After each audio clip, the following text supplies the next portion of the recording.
제가 초등학교 1학년에 입학할 때가 1963년이었습니다. 그러니까 제 1년 선배나 또 반대로 제 1년 후배들하고는 특별하게 다른 경험을 겪는 세대였습니다. 그러니까 좀 유별나죠. 그러면 63년도에 초등학교 1학년 입학한 사람을 몇 사람을 예를 들겠습니다. 고 노회찬 의원, 고 박원순 시장, 그리고 그 손석희 커, 물론 뭐 최순실도 있고 또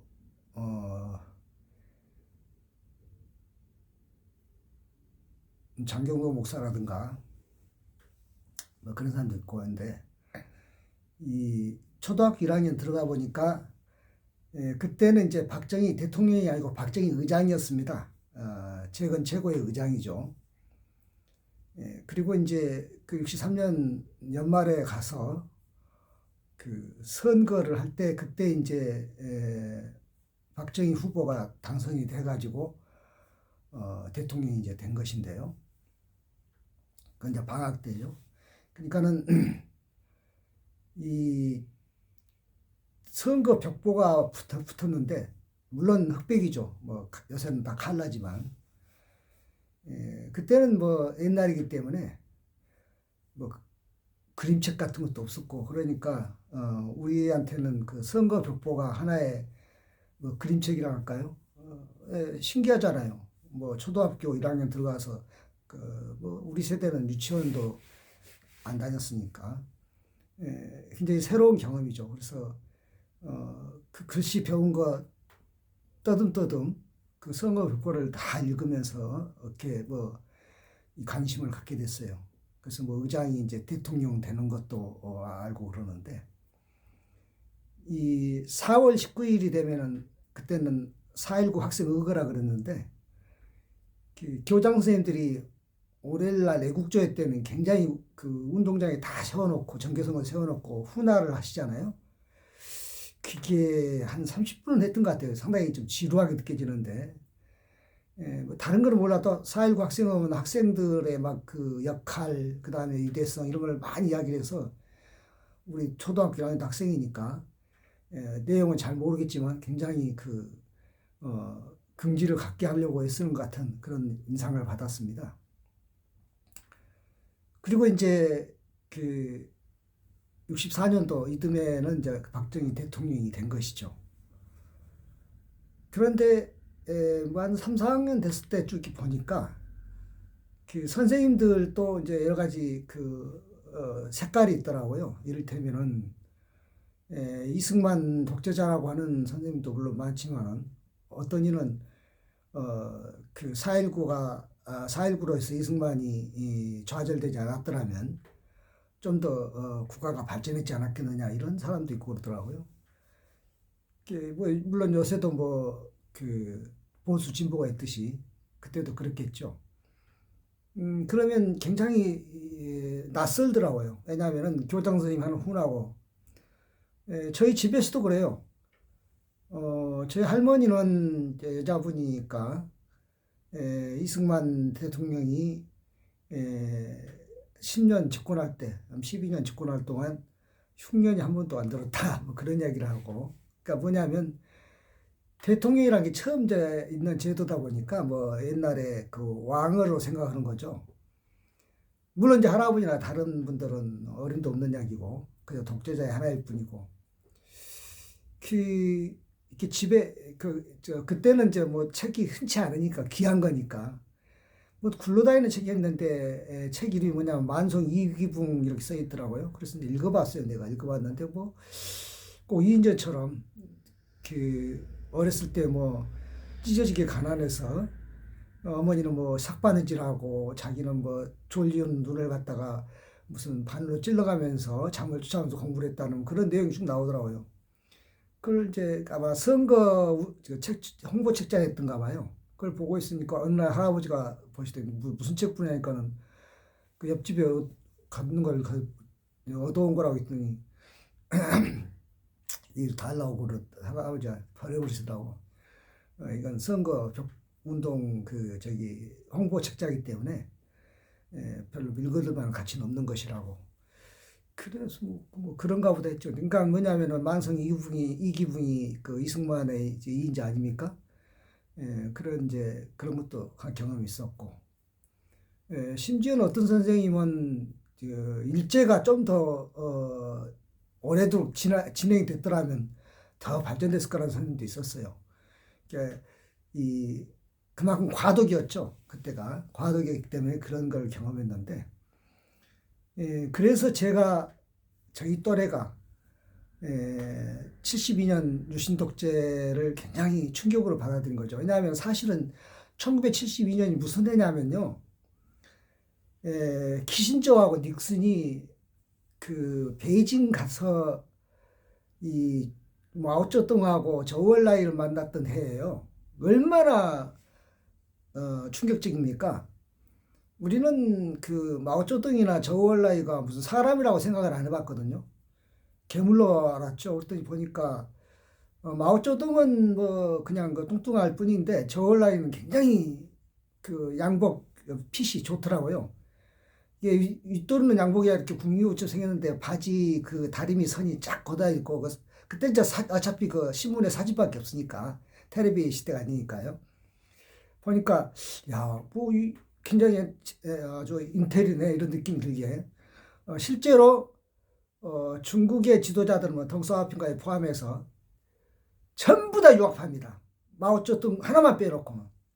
마오쩌둥은 장사 사범대학 나와서 뭐 그냥 교사 출신이지만은 다른 사람들 저울라이나 뭐 이 류샤오치나 또는 덩샤오핑이나 전부 다 유럽 유학파들이에요. 그러니까 엄청난 지식인들이죠. 우리는 이제 그런 것을 생각 안 하고 뭐 거의 뭐 마오쩌둥보다 더 못한 마오쩌둥도 뭐 어차피 뭐 유학파다 아니지만은 뭐 그렇게 알고 있었고 심지어는 뭐 사람으로 생각도 안 했는데 그래서 굉장히 충격적이었어요. 그래서 또 일본의 그 다나카 가쿠에이 수상이 이제 그때 이제 베이징 가가지고 미중 수교는 차라리 그때 공동성명을 했지만 안 맺었어요. 왜냐하면 여전히 미국은 이제 닉슨 공화당이 있고 또 민주당이 반대하니까. 그리고 이제 그 다나카 가쿠에이는 이제 잽싸게 이제 중일 수교를 맺었죠.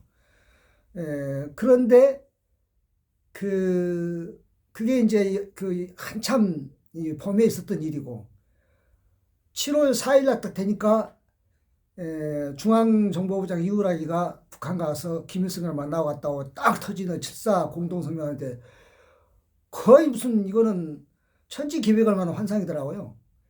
야, 이제 북한도 이게 이제 완전히 거기 이제 제목 유명하잖아요.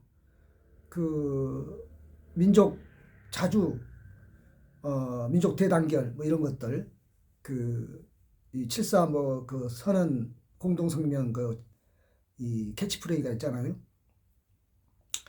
그러니까는 서로 자주적으로 민족 자주한다 이거죠. 평화를 대단결한다 이거죠. 외세에 의존하지 않고. 그 상당히 쇼크죠. 왜냐하면 이게 아주 그냥 용서할 수 없는 적인데 사실은 저는 뼛속까지 반공일 수밖에 없는 게 6.25 때 저희 집안에서 그 16명이 뭐 애들까지 삐약삐약한 애들까지 16명이 학살을 당했거든요. 인민재판에 의해서. 그러니까 뭐 우리 집안에서는 레드 콤플렉스가 이만저만이 아니죠. 심지어는 우리 할머니는 89년에 돌아가셨는데 그때 이병주의 지리산이라는 그 원작이 이 드라마로 나왔는데 89년 만에 또 우리나라에서는 인공기가 이런 것은 어떻게 생긴지도 몰랐어요. 왜냐하면 보도에 안 나오니까 김일성 얼굴이나 이런 거 안 나오잖아요. 근데 그러니까 인공기 대신에 그냥 빨간 기만 이렇게 빨갱이라는 빨간 깃발만 항상 보이는데 그걸 보시고도 할머니는 몸소리를 지시더라고요. 그리고 이제 원래 지병이 이제 있으신 천식을 앓으셨기 때문에 천식 이제 발작으로 돌아가셨는데 그만큼 우리 집안은 레드 콤플렉스가 있는데 저도 마찬가지죠. 그래서 이제 그 7.4 남북 공동성명 때문에 기대가 이제 아주 컸죠. 그 기대가 그러니까는 봄에 있었던 미중 화해라든가 그 대탕트라 그럽니다. 동서화해. 동은 이제 공산권이고 서는 이제 그 자유주의권인데 이 그런 화해 분위기에다가 남북 화해에다가 아주 뭐 꿈에 부풀었는데 느닷없는 이제 그해 10월 달에 이 유신독 쿠데타를 일으켜가지고서 국회를 뭐 해산시켜버리고 뭐 이렇게 해서 이제 그 다음부터는 급게 5.18 이듬해가 아니죠. 80년 5.18 그러니까 지금 이거 72년 이야기니까 80년 5.18까지 그 유신 시대가 이어졌다는 것이니까 얼마나 충격이 크겠습니까? 그래서 제가 항상 하는 이야기가 그 가끔 요새도 뭐 박정희 우상화 이런 거 보면 참 저는 그게 개념 없다고 느끼는 것인데요. 근데 이것이 답답할 때는 뭐냐면은 저희들보다 선배, 저희들보다 후배들한테 그런 의식이 있더라고요. 그러니까는 고 노회찬이나 고 박원순이나 또는 손석행커나 우리 이 또래가 느끼는 것은 적어도 그런 마음은 아니거든요. 너무나 이게 그 롤러코스터 타듯이 그냥 뭐 화해와 적대가 막 이어지다 보니까 굉장히 그 실망이 크죠. 심지어는 그 무장공비권도 그렇고요. 무장공비권도 그게 너무 쇼킹한 것인데 그거를 그 계속 이어갈 것으로 해가지고 우리에게 계속 이 적개심을 심어주려고 했었던 것은 사실은 무장공비는 그때가 베트남 전쟁 중이니까 김일성이가 그 월남에다 자기들도 파병해 주려는데 뭡니까 그 월남 호치민이 거부했어요. 그러니까 필요 없다. 우리는 외세의 도움이 필요 없다 해가지고 그러니까 이제 이 김일성이는 이 무장공비 사건을 이렇게 가지고 후방을 때린 거죠. 그러니까는 미국이 두 군데 전쟁을 할 수가 없잖아요. 베트남 전쟁도 하고 있는데 한반도에도 이렇게 긴장이 이렇게 유발된 걸 어려워하니까. 그러니까 이제 계속 그 베트남 전쟁에 간접적으로 도움을 주겠노라고 한반도에서 도발한 것이 이제 무장공비인데 그러면 그것이 베트남 전쟁이 75년에 끝났으면 무장공비도 끝난 것이니까요. 그 다음부터는 그런 얘기 안 해야 되는데 계속 같은 이야기를 우리는 아주 그냥 귀에 뭐 쉽게 들어왔고 그랬는데요. 그러니까 무슨 말이냐면은 긴장을 조성해서 정권 안보를 꾀하는 것이 나쁘다는 거죠. 있는 긴장을 떠올리지 말자가 아니라 없는 긴장도 만들고 있는 긴장도 부풀리고 이렇게 해서 정권 안보를 꾀한다는 것이 나쁘다는 것이거든요.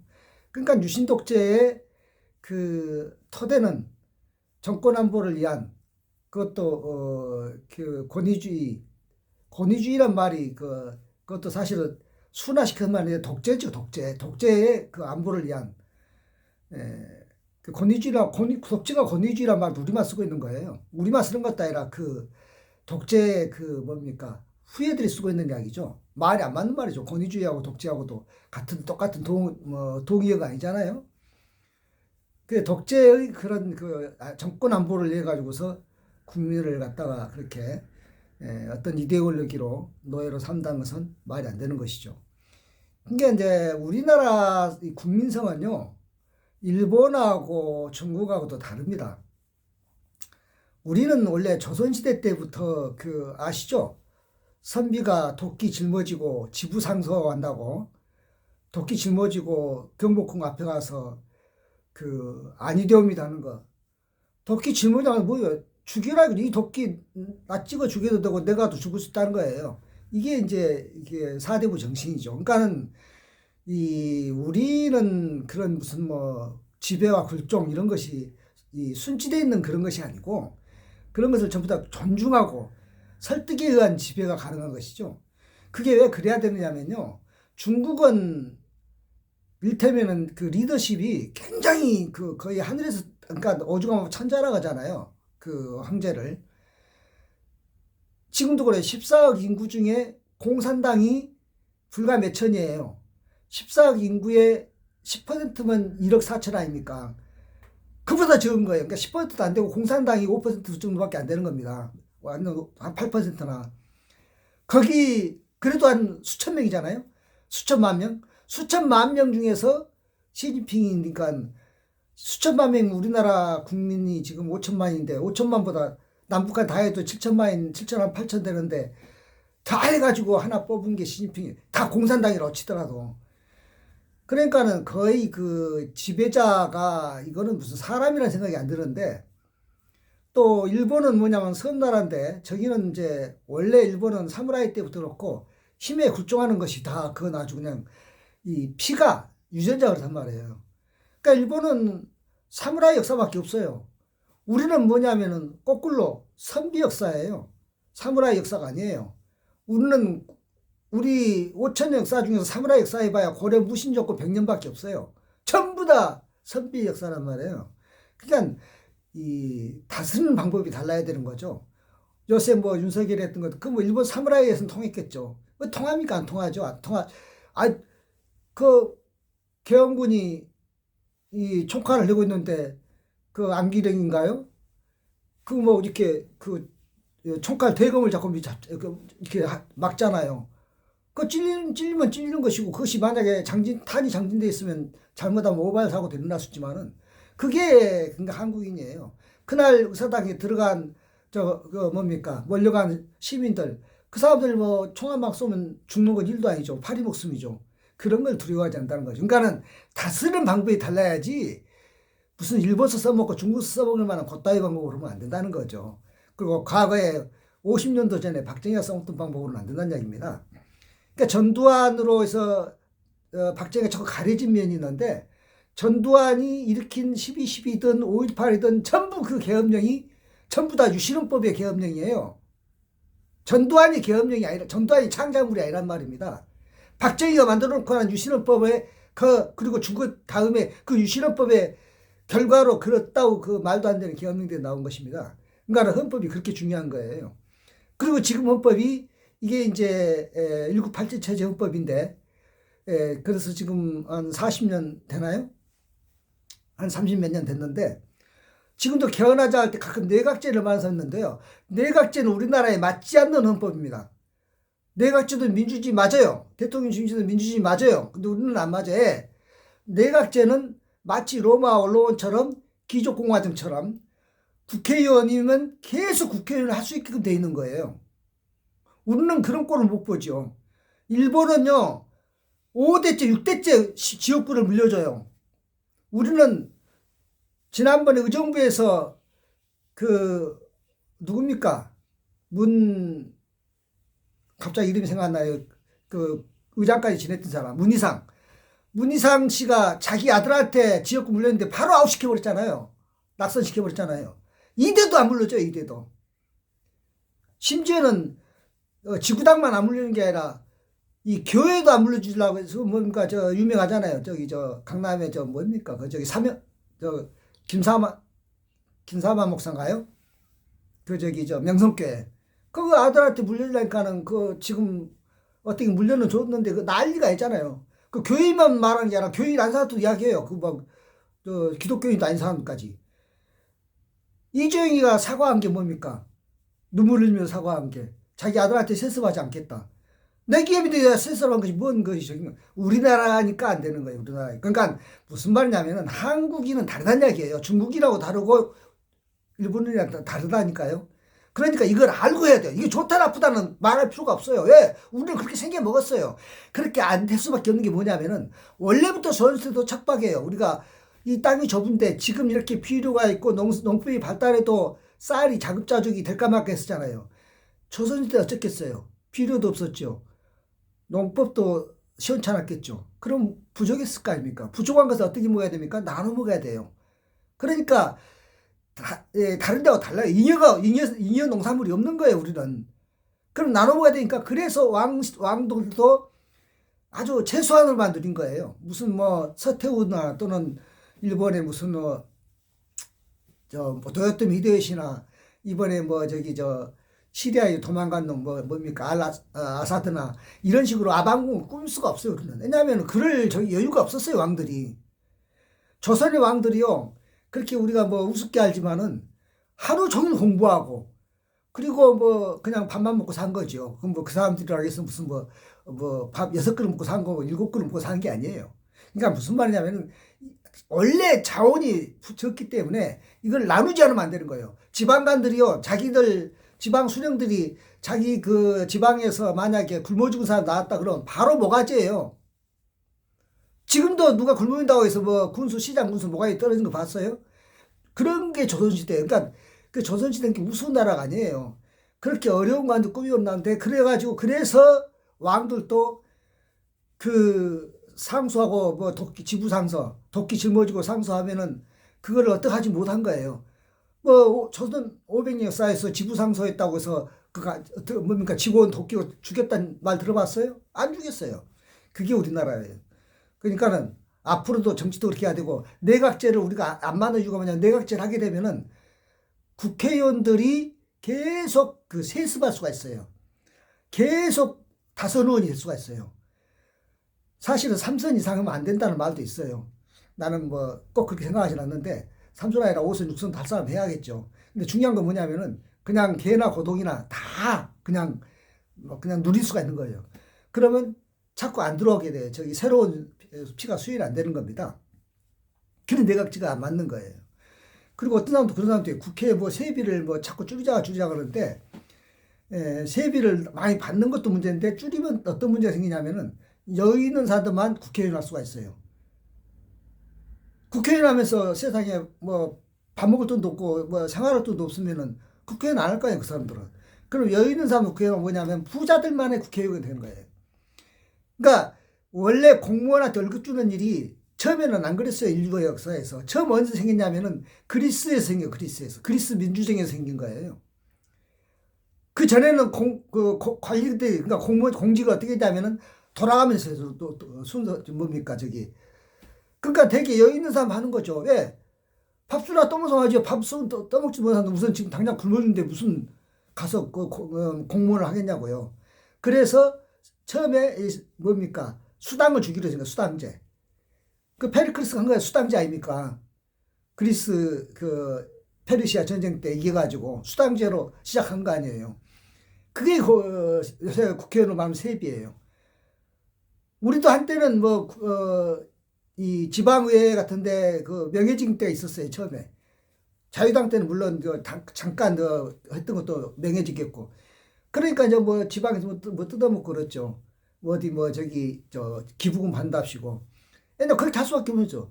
그 명예직으로 하면 뭐가 있냐면은 굶어 죽지 않은 사람들만, 귀족들만, 여유 있는 사람만 하게 돼요. 그럼 그 사람들 누구 이익을 대변하겠어요? 자기들 이익을 대변하는 거예요.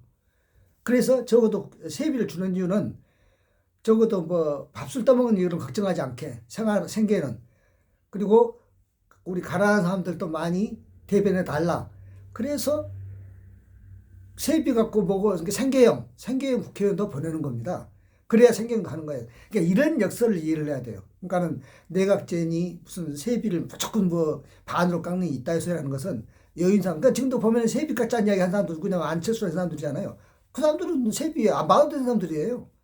옛날에 정몽준이라든가. 뭐 세비를 그 사람들 껌값이죠. 근데 정의당이나 이런 군소정당들은 그런 말 안 하잖아요. 왜 안 하냐? 그 사람들이 뭐 돈이 환장해서 안 하는 게 아니라 그것을 돈을 줄여버리면은, 그래서 생계가 안 되면은, 생계가 된 사람들만 국회에 모이게 되면은 그 사람들은 부자들만 대변하게 된다는 거예요. 내각제를 하게 되면은, 내각제도 민주주의 맞아요. 맞는데 거기서 있는 사람이 자기 자리를 안 놓으려 그래요. 안 놓으려 그러면 계속 세습하게 되는 거예요. 대통령 중심제라면 어떠냐? 확 할 때마다 갈아버리니까. 내각제는 그 일당의 대표가 총리 하는 거 아니에요? 그 사람이 실제가 되는 건데. 근데 대통령 중심제는 아무리 당 기반이 있었다 하더라도 하루아침에 선거로 날려보면 끝나는 거죠. 그러면 새로운 사람도 나오잖아요. 갑자기 개철수 정도 나오잖아요. 그래야 되잖아요. 그 기회가 많아야 되죠. 여러 사람한테. 그 하던 사람만 하고, 뭐 잘난 놈만 하고, 무슨 이것이 왕족도 아닌데, 왕국도 아닌데 그렇게 세습하면 되겠어요? 안 되죠. 그래서 그런 그것을 알고 이야기를 해야지. 그냥 무슨 뭐 내각제 뭐 국회의원들 말하니까 뭔지도 모르고서 뭐 그것도 민주주의 맞네. 일본도 하니까 일본은 정치가 저 모양인 거죠. 어떻게 자민당이 1955년부터 지금까지 일당 지배를 합니까? 그리고 뭐 거기는 그러니까 일본 국민들은요 정치 관심도 없어요. 왜냐하면 그건 너희들 일이고 이러는 거죠. 그러니까 뭐 자민당이 뭐 죽을 쓰든 말아먹든 뭐 개 국을 만들든 상관이 없는 거예요. 그건 정치에 활력이 없죠. 우리는 그것이 아니잖아요. 선거할 때마다 그냥 엄청나게 막 붐을 일으키고 하지만은 그래서 새로운 사람이 나게 새로운 일에 대한 그러니까 이미 하고 있는 사람은 정권을 뺏기지 않으려고 노력하게 되는 것이고 이렇게 되는 것이죠. 이제 그게 중요하기 때문에 그런 여러 가지 맥락을